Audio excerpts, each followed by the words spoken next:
오늘은 부활주일입니다. 아마 부활절을 모르는 사람은 없을 것입니다. 그러나 성경에서 말씀하고 있는 부활의 진정한 의미를 정말 모르는 사람들은 이 땅에 참 많이 있는 것 같습니다. 우리가 지난주도 살펴보았습니다만 부활은 죽음을 전제하는 것입니다. 이 세상은 부활은 모르되 죽음을 모르는 사람들은 없습니다. 성경이 굳이 죽음에 대해서 직접적으로 말씀하지 않아도 누구나 죽음을 잘 알고 또 그 죽음을 직접적인 또는 간접적인 경험을 하게 됩니다. 교통사고로 죽는 사람도 있고 나이 들어서 죽는 사람들도 있고 또 병들어 죽는 사람들도 있습니다. 지난 과거에도 죽었고 또 현재에도 죽고 있고 그리고 앞으로도 그렇게 죽을 것입니다. 그런데 사실 실제로 대부분의 사람들은 이 죽음이 닥칠 때까지 죽음에 대해선 그리 심각하게 생각하지 않습니다. 자, 죽음에 대해서 생각하지 않는 문제가 왜 문제가 되냐 하면 죽음을 생각하지 않으니까 당연히 죽음 이후도 생각하지 않습니다. 부활은 죽음 이후에 죽음 너머의 사건입니다. 그러다 보니까 대부분의 사람들은 그 부활을 생각하지 않습니다. 그렇다면 성경은 뭐라고 말씀하고 있습니까?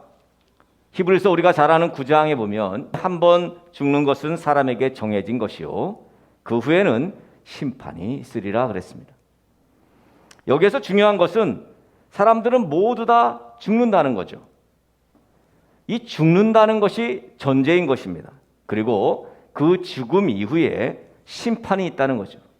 어떻게 보면 부활이라는 것은 심판 이후의 사건인 것입니다. 자, 여러분, 그런데 오늘 예수님께서는 왜 죽으신 걸까요?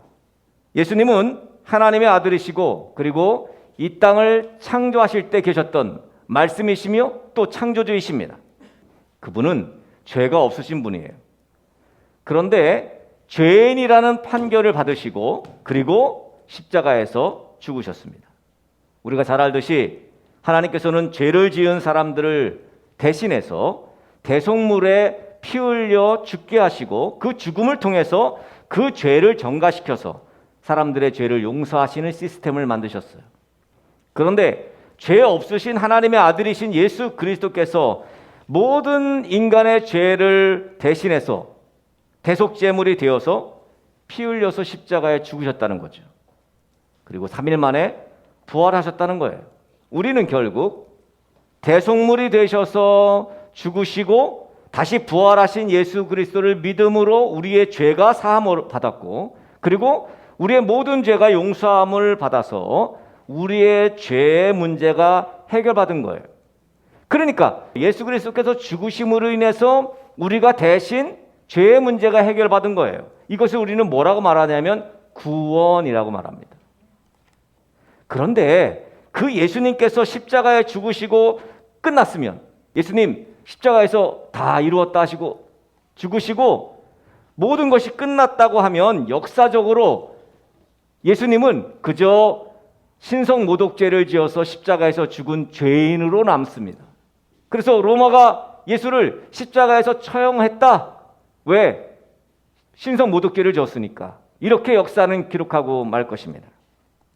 그러나 예수님께서는 생전에 말씀하셨듯이 내가 3일 만에 부활할 것이라고 그렇게 말씀하신 그대로 부활하신 것입니다. 그렇다면 오늘 우리가 좀 생각해 봐야 될 것은 예수님이 왜 부활하셨느냐인 거예요. 예수님께서는 부활을 하신 이유가 분명히 있을 거라는 거죠. 먼저 로마서의 14장에 보면 예수님 부활하신 이유에 대해서 9절에 이렇게 말합니다. 죽은 자와 산 자의 주가 되려 하심이라. 예수님께서 부활하신 이유는 죽은 자와 산 자의 주가 되시려고 주님이 되시려고 부활하셨다고 그렇게 말씀하고 있습니다. 한마디로 예수님은 우리의 주인이 되시려고 부활하신 거예요. 이게 얼마나 중요한 것인지 단순하게 예수님이 십자가에서 죽으시고 부활하셨어. 부활하신 건 뭐 당연하지 라고 생각했는데 로마서 14장의 말씀을 우리가 보면서 예수님이 주인 되시려고 나의 주인이 되시려고 부활하신 거예요. 그래서 우리가 예수님을 주님으로 주님이라고 말하는 거예요. 예수님을 따르는 거예요. 주인을 따르는 거죠. 주인이기 때문에 따르는 것입니다. 왜 예수님의 주인됨이 중요한가? 이것은 창세기 3장에서 벌어진 사건 때문입니다. 창세기 3장에 하나님이 창조한 최초의 인류인 아담은 선악과를 먹으면 반드시 죽을 것이라는 하나님의 말씀을 믿지 않았습니다. 그래서 야, 먹어도 결코 죽지 않아. 먹으면 눈이 밝아져서 너도 하나님처럼 돼. 라고 꼬드겼던 뱀의 사탄의 꾀임에 넘어가서 결국은 그 선악과를 먹게 되죠. 영이신 하나님은 육신을 입었던 아담에게 이 세상 통치권을 주셨었는데 그 아담을 통해서, 즉 사람을 통해서 하나님은 일하시기를 원하셨어요. 사실은 아담이 하나님의 의도대로 에덴 동산에서 그렇게 사역을 했어요. 잘했습니다. 사실은 선악과를 따먹기 전까지는 이 세상의 통치권까지 주셨습니다. 근데 마귀는 먹어도 결코 죽지 않고 오히려 하나님과 같이 될 것이라고 그렇게 아담을 꿰어서 선악과를 뱀의 유혹에, 뱀의 속임수에 넘어가 아담이 결국은 자기가 가지고 있었던 하나님께 부여받았던 이 세상 통치권을 결국은 사단에게 주어버리고 말죠. 아담의 범죄가 뭡니까? 결국은 하나님을 주인으로 섬기고 있다가 사단을 주인으로 섬기는 거예요. 주인을 바꾼 거예요. 이게 바로 아담의 죄예요. 하나님이 주인인데 하나님이 주인이었어, 사실은요. 그런데 주인을 바꿔버린 거예요. 이런 일은 우리에게도 일어나죠. 사탄이 가져간 이 세상에 대한 통치권을 가져오려면 사람이 결국은 사탄을 이기는 수밖에 없어요. 근데 이 세상 통치권을 사탄이 부여받았는데 이길 수가 없어. 도무지 이길 수가 없습니다. 하나님께서는 아담의 후손인 사람은 영적 존재의 사탄에게 이길 수 없음을 아시고 결국 어떻게 해요?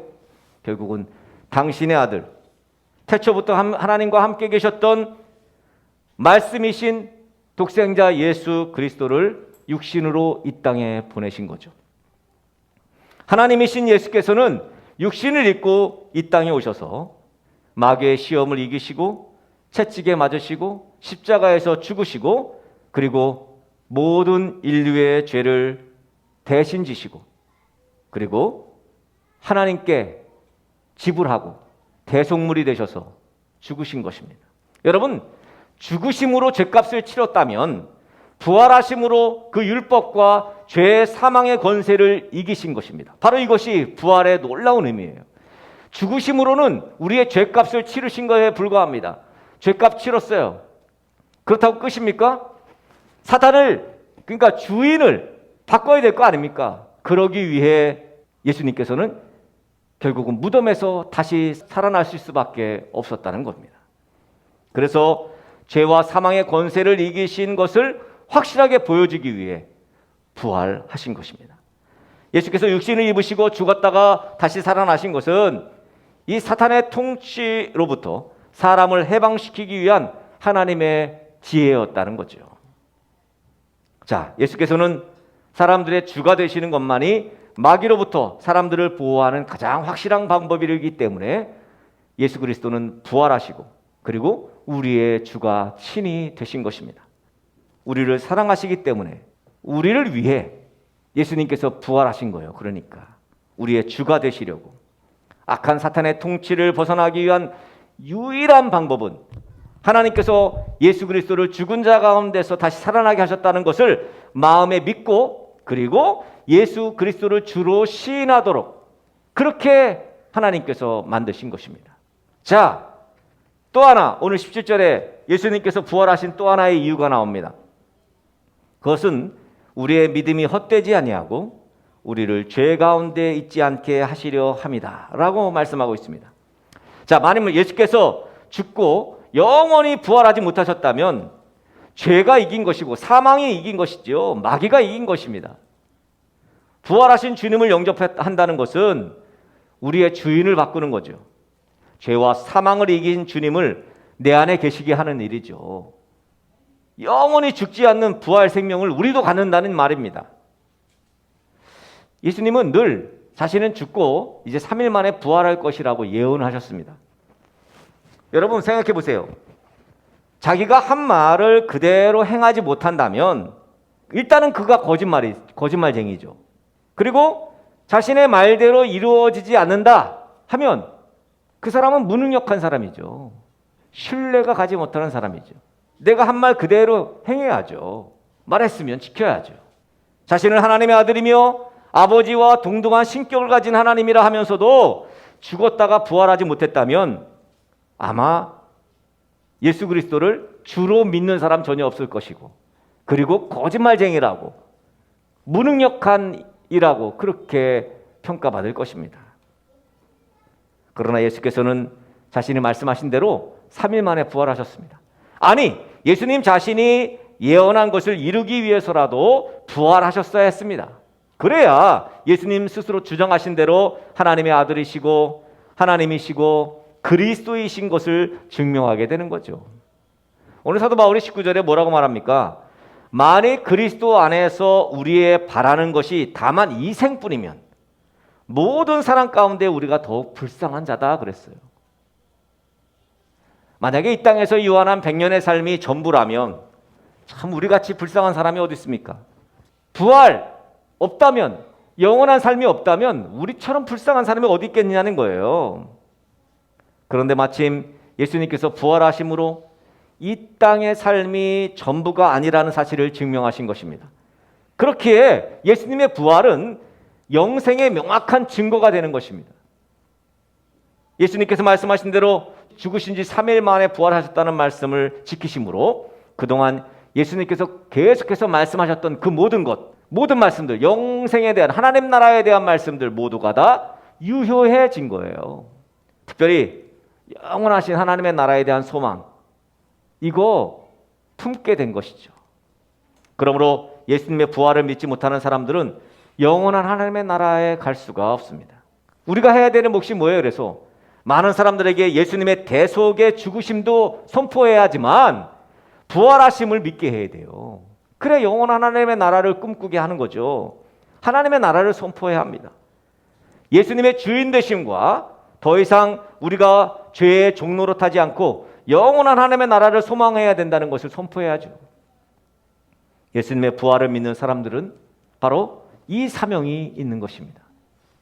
바로 영혼 구원이죠. 우리 영혼을 구원하는 사명을 가진 사명자들입니다. 예수님께서 부활하신 것은 결국 많은 영혼을 구원하시려는 목적이 있기 때문이에요. 모든 것이 완벽했을지라도 예수님께서 부활하지 않으셨다면 구원은 완성되지 못했을 것입니다. 그러므로 예수님의 부활은 그 어떤 절기보다도 더 기뻐하고 감사해야 돼요. 다른 어떤 절기보다도. 그리고 부활하신 예수님의 의도대로 부활하신 예수님을 주인으로 모시고, 그리고 죽음과 사망 권세를 이기신 주님을 내 주인으로 모시고 사는 그런 사람답게 말하고 판단하고 행동해야 하는 거죠. 예수님의 부활은 사기 사건이 아닙니다. 조작 사건도 아닙니다. 꾸며낸 이야기도 아니에요. 그저 역사적인 팩트입니다. 예수님은 성경에서 약속한 그대로 부활하신 거예요. 그리고 이 세상의 온갖 죄, 그리고 아픔, 슬픔, 고통, 고난, 포기와 낙심들, 이 모든 것 속에서 길을 잃어버린 사람들에게 소망과 희망과 능력과 부흥과 기쁨과 환희를 일으키신 거예요. 그래서 부활절은 단순한 행사라고 하기에는 너무 작은 표현입니다. 예수님의 부활 사건은 초대교회에 정말 엄청난 파장을 일으켰어요. 부활하신 예수님께서는 가만히 계시지 않았습니다. 부활하시고 가만히 계시진 않았어요. 직접 사람들을 만납니다. 생각해 보세요. 낙심하고 좌절하고 예수님이 그냥 그대로 죽으셨다고 그냥 그렇게 생각하고 있는 이들에게 예수님이 찾아오셨습니다. 그리고 부활하신 것을 직접 보여주셨어요. 하기야 그렇게 안 하면 믿겠습니까? 안 믿죠. 사실은 성령께서 오셔서 동력을 불어넣어 준 것은 사실입니다. 성령의 임함으로 인해서 놀라운 정말로 추진력이 생긴 건 사실이에요. 그러나 예수님의 부활하심으로 말미암아 부활하신 예수님을 만났기 때문에 변화가 일어난 거예요. 예? 변화가 나타난 거예요. 그 이 부활 사건이 아니었다면 성령이 오시는 것도 불가했을 뿐더러 예수님께서 주인 되신 사실에 대해 사람들이 인식하지 못했을 거예요. 그냥 좌절과 낙심과 포기와 그것으로 끝났을 것입니다. 이제 부활하셔서 본격적으로 이 땅의 주인으로 그리고 하나님의 아들로서의 권능을 드러내신 거죠.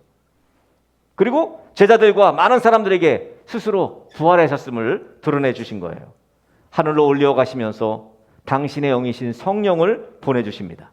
부디 우리 등대교회 지체들 예수님 부활하심을 기뻐하시는 건 기뻐하시고, 그리고 예수님께서 부활하신 이유, 우리의 주인이 되시려고 부활하셨다는 사실을 꼭 기억하시고, 혹시라도 여러분의 주인이 부주인이라면, 아니 예수 그리스도께서 여러분의 삶의 주인이 아니라면 예수 그리스도의 부활은 헛된 일이라는 거 명심하셔야 될 것입니다. 예수님 우리의 주인이 되신, 우리의 모든 죄를 해결하시고 죄 가운데 거하지 않게 하시고 믿음의 삶을 사는 모든 자들을 구원하시는 그 기쁜 소식을 전하는 우리 등대교회 성도들, 저와 여러분 되어지기를 예수 그리스도의 이름으로 간절히 축복합니다.